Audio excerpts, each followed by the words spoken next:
নমস্কার বন্ধুরা, শুভ সকাল। আমার সকল বন্ধুদের জানাই স্বাগত। আশা করি আপনারা সকলেই ভালো আছেন, সুস্থ আছেন। আমিও ভালো আছি, আমার পরিবারের সকলেই ভালো আছে, সুস্থ আছে। সকাল সকাল টিফিন নিয়ে বসে পড়েছি। এখন ঘড়িতে 9:45। গরম গরম রুটি আর বরবটি আলুর সবজি। টিফিন খাওয়ার পর বাবু আর মামকে স্কুলে ছেড়ে মামের ড্যাডি দুধ আনতে গিয়েছিল। দুধ নিয়ে আসার পথে বাজারও করে নিয়ে চলে এসেছে। আর ততক্ষণ পর্যন্ত দোকানে আমি ছিলাম। দোকান আসতেই দোকান থেকে চলে এসেছি।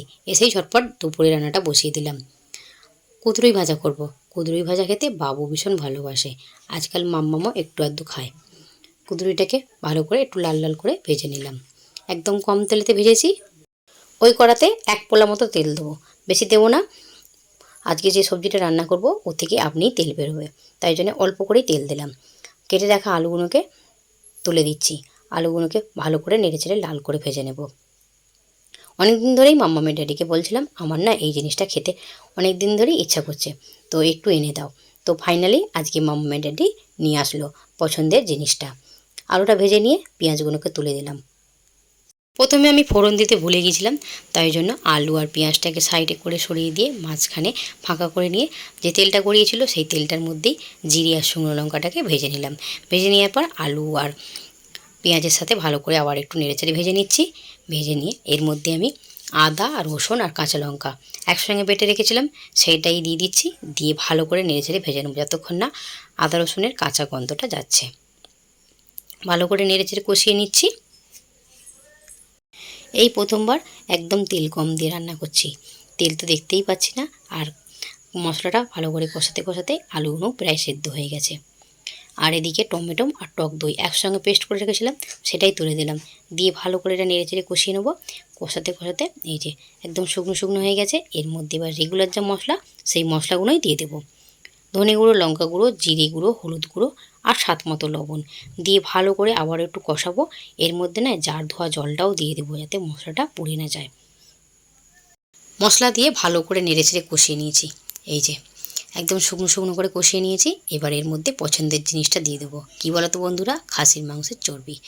আমার ভীষণ একটা পছন্দের খাবার। এটা গরম গরমই বেশ ভালো লাগে। ঠান্ডা হয়ে গেলে না একদম জমে যায়, তো তখন আর ভালো লাগে না। এটা কষাচ্ছি আর এই যে তেল ছাড়ছে। এটাকে ভালো করে নেড়েচেড়ে কষাতে থাকবো। এই যে যত কষাবো তত তেল ছাড়বে এ থেকে।